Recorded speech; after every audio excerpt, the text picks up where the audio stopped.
So, I heard you didn't graduate high school? We don't associate with people like you. Leave now. Kevin, one of my company's employees, was about to close a deal. Suddenly, Mr. Smith, the president of the client company, declared that he would not sign the contract. And the reason was absurd. It was that Kevin hadn't graduated high school. We're a large corporation with many subsidiaries. All our employees are college graduates, and many have even graduated from Ivy League schools. Do you think a company like ours would do business with a company that hires people like you?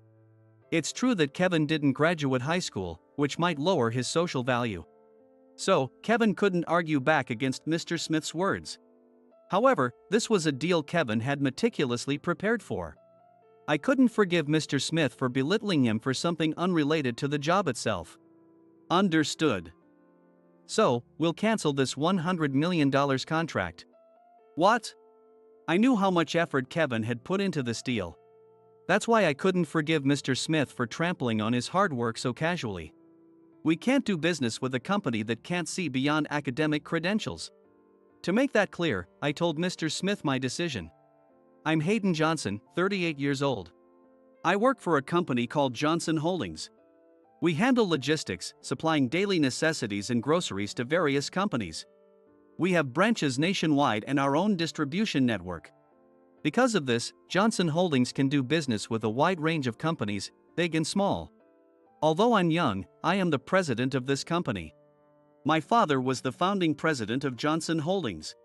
At 70 years old, my father retired from his position. I inherited the company as the second president, learning about management from my father while working hard every day. Mr. Johnson. What's up? While I was working, a salesperson knocked and entered my office. When I was first appointed as the young president, I was nervous. But now I have built a trusting relationship with my employees and can manage the company smoothly. I was worried about being underestimated, but my youth turned out to be an advantage in management. It seems that my young age makes it easier for employees to approach me with concerns. Do you know a company called Smith Trading? Yeah, I know them. They also do wholesale business, right? We received a message from their sales manager, Taylor. They are interested in our products and services and want to discuss a potential deal. Is that so? That's great news. The employee then lowered their voice. And, well, they mentioned they have $100 million ready. $100 million? $100 million is a significant amount. Although I haven't heard the details yet, the deal would likely last for about a year if it goes through. Yes. I thought it would be best to report this to you rather than just handling it within the sales department. Thanks, I appreciate it. I nodded at the employee's words. If you assign this to Liam, the head of the sales department, I'll inform him myself. Right. I'll think about who to assign it to. I'll talk to Liam about the situation. Understood. Thank you. Although there are occasional rumors about Smith Trading, they haven't publicly caused any scandals. And $100 million is a tempting amount for Johnson Holdings. I discussed it with my father and decided on the employee to entrust this important deal to. Me? Are you serious? Kevin was so surprised by my decision that his eyes nearly popped out. Kevin is still an employee at 30, but he is exceptional and seen as highly promising by the management. Your sales record is outstanding. That's why I'd like you to handle this matter. But I'm just a regular employee, and I've never handled such a big deal before. Someone like Liam might be better suited for this. I've already discussed this with Liam. Even with his input, we concluded that you should take this on. I see. But my educational background is. In fact, Kevin didn't graduate from high school. His parents passed away from illness when he was young. Despite having no issues with his academic abilities or social skills, he had no choice but to start working right after graduating from middle school. He has been working since he was 15, gaining experience, but his lack of formal education made it hard to find stable employment. However, his drive and potential impressed me during his interview, so I decided to hire him. Kevin quickly acquired new skills and significantly improved his sales performance, exceeding my expectations. In an industry dominated by large corporations, his lack of a high school diploma stands out negatively. This means that people in the industry know about his background and sometimes make hurtful comments during business meetings. Your educational background doesn't matter. I know how capable you are. Handling a big deal is different and challenging. But I'll support you as much as I can. You can also rely on Liam. I reassured Kevin, who was hesitating. If this deal succeeds, I'll consider promoting you if you're interested. So, why not give it a shot? Alright, I'll do my best. Kevin seemed to draw strength from my trust and nodded confidently. His face was filled with determination. I heard Kevin is taking on a $100 million deal. I believe he can do it, but he's understandably nervous. That's what Emily said. She works in the accounting department. Known for her beauty, she is actually dating Kevin. Both are highly capable at work and attractive. They make a very fitting couple. So, when Emily and I talk, Kevin often comes up in our conversations. Sometimes he calls me to talk things through, Emily added. I see. I hope I'm not putting too much pressure on him, I replied. No, actually, your recognition has boosted his confidence. He's still insecure about his education, Emily said with a smile. Emily gave a wry smile as she talked about a side of Kevin that I had never seen before. Once he succeeds with this deal, he won't be belittled for his education anymore. If anyone mocks him for not graduating high school, he can proudly say, I've closed a $100 million deal. Have you? That's true. Not many people can claim they've handled a deal of that size. I hope this experience becomes a valuable asset for him, I agreed. Yes. I don't know much about sales, but I'll support Kevin as much as I can. I hope this helps ease his worries a bit, Emily said. With Emily supporting him, Kevin would be strong emotionally as well. Thinking about how well suited they were for each other, we finished our break and returned to our respective tasks. Kevin steadily prepared for the deal. He worked on the presentation and the documents needed for the meeting. I provided guidance and consulted my father when necessary to support Kevin. A week before the meeting, Kevin approached me. Mr. Johnson. Can I talk to you for a moment? Sure, what's up? Could you come with me for a bit? Kevin led me to the landing of the emergency stairs. He seemed to have something he didn't want others to hear. This is a bit embarrassing to ask, but I thought you might listen. Go ahead.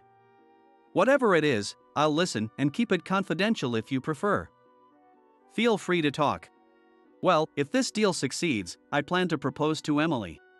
I was surprised by this unexpected news. I had been watching their relationship progress, and it seemed Kevin was finally ready to take the next step. I see. Sorry for talking about something weird. But I didn't know who else to ask. Kevin was completely nervous, his face turning bright red. This kind of conversation is one of the perks of being a young president. Both my girlfriend and I are 30 years old.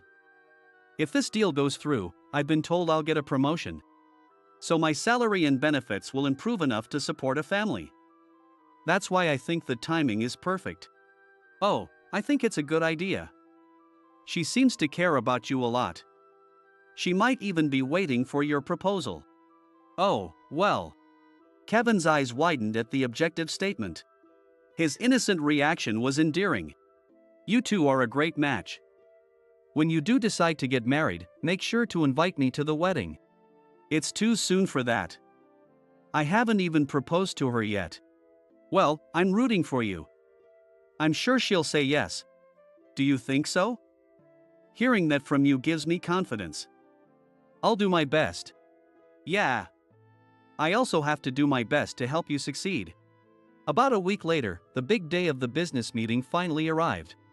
Since this was a major deal worth $100 million, I, as the president, also accompanied him. As he drove the company car towards Smith Trading, his face was tense. Kevin, you've worked hard to make this deal happen. You've prepared the documents and practiced your presentation thoroughly. Just show what you've been working on, and you'll be fine. Yes. It's your first time handling a deal of this scale, so it's natural to be nervous. But I'll be there to support you if needed. Just stay calm and do your best. Not only was the deal worth $100 million, but Kevin had also decided to propose to Emily if the deal was successful. Telling him not to be nervous was asking too much. Still, if he did as he practiced, the deal would surely succeed. I believed so. Eventually, we arrived at Smith Trading. I'm Kevin from Johnson Holdings. We're here for a meeting with Mr. Taylor from the sales department. We've been expecting you. Please proceed to the reception room on the 5th floor. We were guided by the receptionist and headed there. In the rising elevator, Kevin clutched his office bag tightly, which contained the documents and his tablet. We reached the reception room. After knocking, we entered to find Mr. Taylor already waiting. Hello. I'm Kevin from Johnson Holdings. I'm Hayden. Thank you for taking the time to meet with us today. No problem at all. I'm Taylor from Smith Trading. I've heard a lot about Johnson Holdings. Thank you for coming today. We exchanged business cards and sat down on the sofas facing each other. Then, we began the business meeting. Mr. Taylor, I understand your company is interested in our products. Yes. We'd like to utilize your products and extensive distribution network for our future operations. Understood. Let me first explain our distribution system. This is a significant deal. But I believe this will give you confidence in using our products and services. Thank you. Please go ahead. Kevin prepared the meticulously crafted documents. He began presenting the products and distribution services of Johnson Holdings. Wherever the copied documents were insufficient, he flexibly used the tablet to display additional materials. He answered Mr. Taylor's questions accurately and courteously. Mr. Taylor seemed positive about the deal, accepting Kevin's presentation favorably. As they negotiated the contract terms, the meeting approached its conclusion. If you're satisfied with these contract terms, please sign here. Yes. I'd like to proceed with the contract. Mr. Smith has entrusted me with this matter. Mr. Taylor took out his pen and was about to sign the contract. However, the door to the reception room suddenly burst open. An elderly man, who appeared to be over 60, entered without even knocking. Hold on. That contract is cancelled. Mr. Smith. Taylor exclaimed in shock. It seemed that the man who had rudely appeared was Mr. Smith, the president of Smith Trading. Ignoring Taylor, Mr. Smith strode over to us with large steps. He then spoke with a mocking smile. Kevin, right? Yes. Kevin, unexpectedly addressed by Mr. Smith, stiffened in surprise and stood up straight. I heard you didn't even finish high school. We don't deal with lowlifes. Leave now. What? Kevin's eyes widened at the unexpected reason for the rejection of the deal. I thought the name Kevin sounded familiar. You're well known in this industry for not having a high school diploma, aren't you? That's. The fact that Kevin hadn't graduated from high school was a whispered fact within the industry. I was well aware of it too. However, neither Kevin nor I had anticipated that his educational background would be pointed out in this business meeting. Our company is a large enterprise with many subsidiaries. All our employees are college graduates. And many are elite graduates from top universities. Do you think a company like ours would do business with one that employs someone who didn't finish high school? Kevin couldn't respond to Mr. Smith's words. He understood that in society, educational background is one of the measures that determine the value of a person. That's why he couldn't counter Mr. Smith's words. At that moment, I recalled some unsavory rumors about Smith Trading. And I realized those rumors stemmed from Mr. Smith. Indeed, Kevin hadn't finished high school. However, his dedication and skills in his job were on par with, if not better than, those of college graduates. And he had been working hard to ensure the success of this deal. It was unacceptable for Mr. Smith, who didn't know this, to dismiss him based on his educational background. Understood, then this $100 million contract is cancelled. What? Mr. Smith was surprised by my unexpected statement. It was natural for him to be shocked since I had entrusted this important deal to Kevin, a reliable employee, and supported him to ensure its success. Hearing me say it was cancelled must have been a shock. Mr. Smith laughed dismissively at me. Hey, what authority do you have to say that? Aren't you just a regular employee? Acting all high and mighty. Mr. Johnson. Please wait. This can't. Kevin also spoke in surprise at my words. I had told him I wanted this deal to succeed and entrusted him with it. So naturally, he was shocked to hear me say it was cancelled. Hearing Kevin's words, Mr. Smith seemed to realize something. Wait, Johnson? Mr. Smith, clearly out of place, spoke up, and Taylor hastily replied. Yes, Mr. Smith. He is Mr. Johnson, the president of Johnson Holdings. Because of my young appearance, Mr. Smith probably hadn't imagined I was the president. He blinked in surprise. At that moment, I confronted Mr. Smith with the consequence of underestimating Kevin. Unfortunately, we have other options for this deal. Kevin prepared materials that are very clear and can be easily adapted for those other options. A company with a president who belittles our employees because of their educational background is not one we can do business with. It's unfortunate. We wouldn't want to deal with a company that puts someone who didn't finish high school in charge of a $100 million deal. Looks like we're on the same page. Exactly. If this deal falls through, it will be a significant loss for your company, but good luck. Mr. Johnson is right, Mr. Smith. What are you saying? What? Taylor hurriedly spoke to Mr. Smith. Although I had heard about the financial situation of Smith Trading, he seemed to be fully aware of it. Because of your arrogant attitude, our company is losing clients. Haven't you noticed that more and more companies are cutting ties with us recently? I did notice that our deliveries have been fewer lately, but companies are dropping us because they don't like how you disrespect them. Taylor told Mr. Smith, who seemed oblivious to his own role in the situation. Is a degree really that important? Well, of course. Sure, our company's hiring criteria require a degree, so only college graduates work here. But what does that matter? He gave a convincing presentation. Losing business over something as trivial as educational background is a huge waste. But, even with Taylor's persuasion, Mr. Smith couldn't let go of his pride.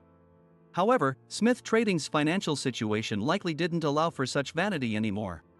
We contacted many companies, and only Johnson Holdings responded. If we don't seal this deal, our company is finished. Hearing Taylor's desperate plea, Mr. Smith finally seemed to grasp the gravity of the situation. Kevin, Mr. Johnson, please, we need this deal. Realizing his company's crisis, Mr. Smith's attitude changed dramatically. But the response to his words was already decided. No matter what you say, we're canceling this contract. What? We have $100 million ready. That's why we have other options for a $100 million deal.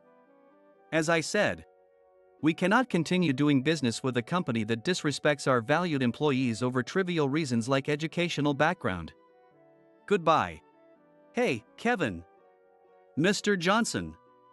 Damn it. Mr. Smith shouted in frustration, but we didn't respond and left the room. Kevin followed behind me. Though the outcome was unexpected, I don't think it was wrong. Mr. Smith will soon realize the magnitude of what he's lost due to his actions. In the company car on the way back, Kevin spoke. Thank you, Mr. Johnson. Not at all. I'd heard rumors about Smith Trading, but I never thought Mr. Smith would be such a troublemaker.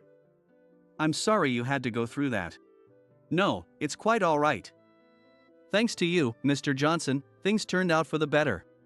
Though he spoke politely, Kevin looked exhausted while driving. He had worked hard to make this deal a success. He never expected Mr. Smith to ruin everything. Don't get depressed, Kevin. As I mentioned, we have other options. What are those deals? Don't misunderstand, they weren't a backup for your failure. They were originally meant for another sales team member. But given the situation, I think it would be best for you to handle them. This way, the documents you've prepared won't go to waste. I then started to explain. We have several similar deals lined up.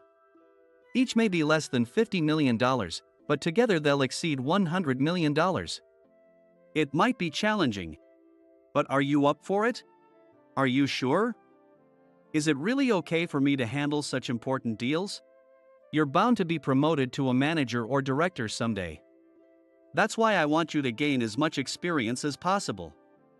More importantly, I don't want you to end this on a note of failure because of Mr. Smith. So, what do you say? Kevin thought for a moment. Then, with determination in his eyes, he answered. Thank you. I'll do it. Please let me handle it. He truly is resilient. Despite Mr. Smith's harassment and the deal falling through, he remains undeterred and ready to take on new challenges. It's really Mr. Smith's loss to underestimate such a talented employee because he didn't have a degree. Feeling fortunate to have met someone like Kevin, I nodded at his words. And about a month later. That was an excellent presentation. We'd like to proceed with the contract. Thank you. I'll do my best to meet your expectations. Kevin successfully managed the multiple deals entrusted to him. The materials Kevin diligently prepared for the Smith trading deal proved useful for all the other negotiations. All the companies were reputable and didn't care at all about Kevin's educational background. Kevin was celebrated at the company for successfully closing multiple deals worth over $100 million. That's amazing, Kevin. Looks like Kevin is finally getting that promotion. Kevin is really good at his job. He's so impressive. You're all exaggerating, but thank you. By successfully managing multiple deals, his achievements were recognized. Kevin was promoted to manager. I spoke with Kevin in the president's office. Handling multiple deals must have been tough, but you did a great job. I look forward to your continued success. Thank you, Mr. Johnson. I'll keep working hard to contribute to the company. For now, he is a manager, but I am sure Kevin will continue to rise through the ranks. I also considered his promotion favorably. After wrapping up the business discussion and handing him his promotion notice, I asked him something I had been curious about. So, are you going to propose to Emily? Although the Smith trading deal didn't work out, you still achieved significant results. Now is the perfect opportunity. Kevin's face turned bright red, clearly caught off guard by my words. He looked around nervously for a while before finally answering in a faint voice. I actually already have the ring ready. I wanted to make sure I didn't miss the opportunity after closing the deals. I see. So you were well prepared, not just for the presentations. Mr. Johnson. Seeing Kevin's embarrassed expression, I laughed cheerfully. To encourage him, I said, You'll be fine. Emily probably already knows what you're planning. It's better to act while the passion is still fresh. Yes. I'll do my best. As we were having our pep talk, there was a knock on the door. Startled, I responded. Come in. Mr. Johnson. An employee rushed in, looking flustered. Then they explained the situation. Kevin. Mr. Smith is here to see you. He's at the entrance, and the receptionist is dealing with him. What? Let's go, Mr. Johnson. Kevin and I quickly headed to the entrance. Mr. Smith was pleading with the receptionist. Please, let me speak with Mr. Johnson. Or Kevin. Our company won't survive otherwise. It seemed that what Taylor had mentioned was happening to their company. Over the past month, Kevin had closed multiple deals. Meanwhile, Smith Trading struggled to find business partners, and existing clients kept dropping them, pushing their business into deeper trouble. We approached the distressed receptionist. Mr. Smith. Oh, Mr. Johnson, Kevin. Mr. Smith approached us as if he had found his saviors. Who was it that mocked Kevin for not having a degree and ruined a critical deal? I'll talk to him, please give us some privacy. Yes. The receptionist headed back into the office. Clearly, witnessing a delicate conversation between two presidents would make her uncomfortable.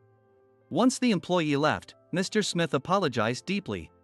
I apologize for the other day. I deeply regret my misguided words to Kevin. Although his words and demeanor showed regret, it was hard to tell how genuine he was. It seemed he might be apologizing only because he had no choice but to try to save his company's financial situation. Regardless of his true feelings, I no longer had any intention of listening to him. Unfortunately, we've already found other business partners. We have no intention of resuming our dealings with Smith Trading. Please leave. As I coldly dismissed him, Mr. Smith persisted. Please, don't say that. If you could name your price, we'll consider it as much as possible. Please reconsider doing business with us. Even so, we have no intention of doing business with you. Do you understand what you did to one of our valued employees?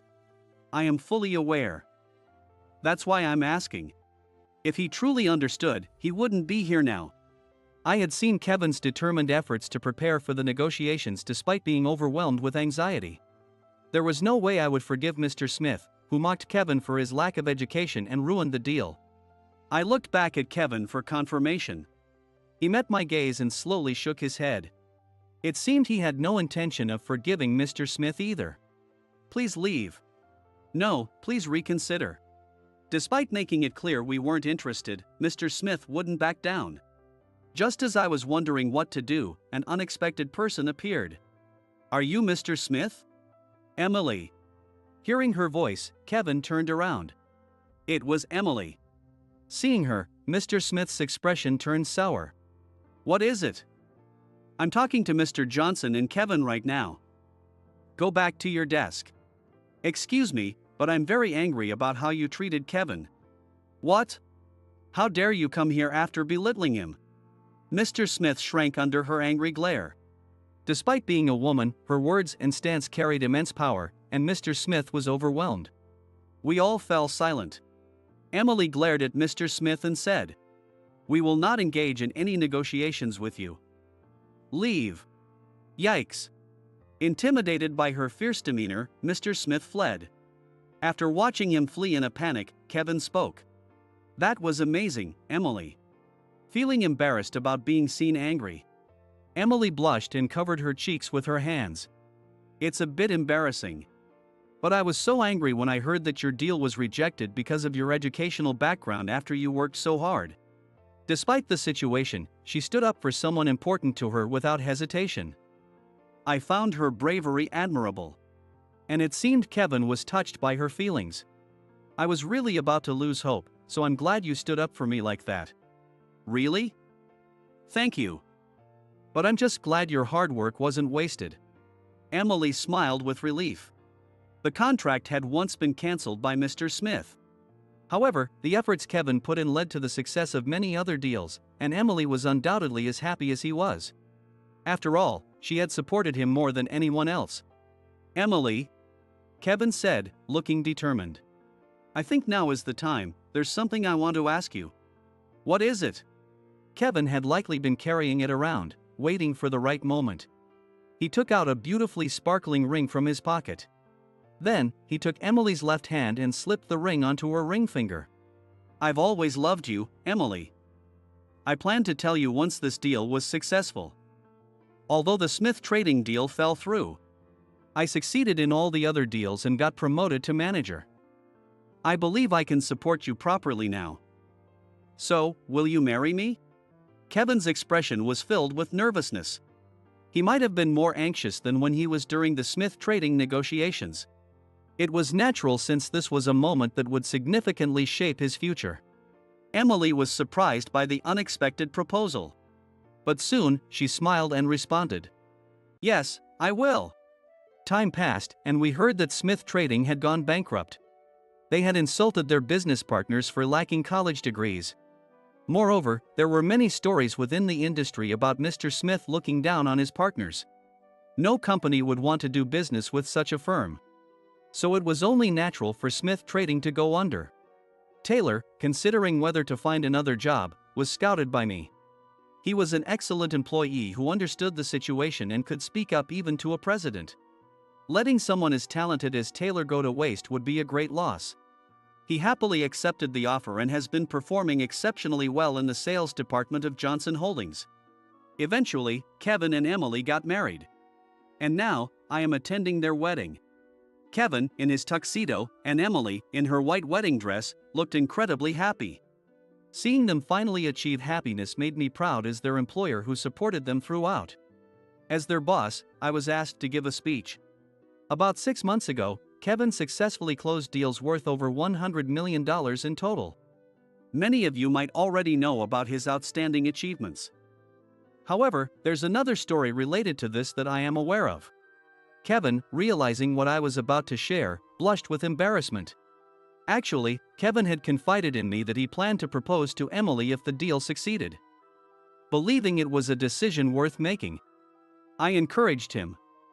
He took on the challenge not only to contribute significantly to Johnson Holdings but also to become someone worthy of Emily. And through his hard work, he successfully closed multiple deals. Everyone listened intently to the story of Kevin's efforts. Meanwhile, Emily was very worried about Kevin and supported him behind the scenes. I heard she often helped him when he was anxious. It was her emotional support that allowed Kevin to withstand the pressure and succeed in those deals. Many guests were unaware of Emily's efforts to support Kevin. As I spoke about her dedication, the guests listened attentively. That deal was essentially accomplished by both of them together. With such mutual care and support, I'm sure they'll build a happy family in the future. Congratulations on your marriage. The guests gave a resounding applause to my speech. They all celebrated the union of the two who truly cared for each other. Several years have passed since that joyous wedding. As a couple working within the same company, they continued to be supported by their colleagues. Emily, still working in accounting, was now on maternity leave, having been blessed with a child. Meanwhile, Kevin continued to excel as a manager and was now considered a candidate for the next department head. Seeing a happy family being built within my company brings me great joy as their president. I am now in my early 40s. Though still young as a president, I take pride in having helped make two of my employees happy.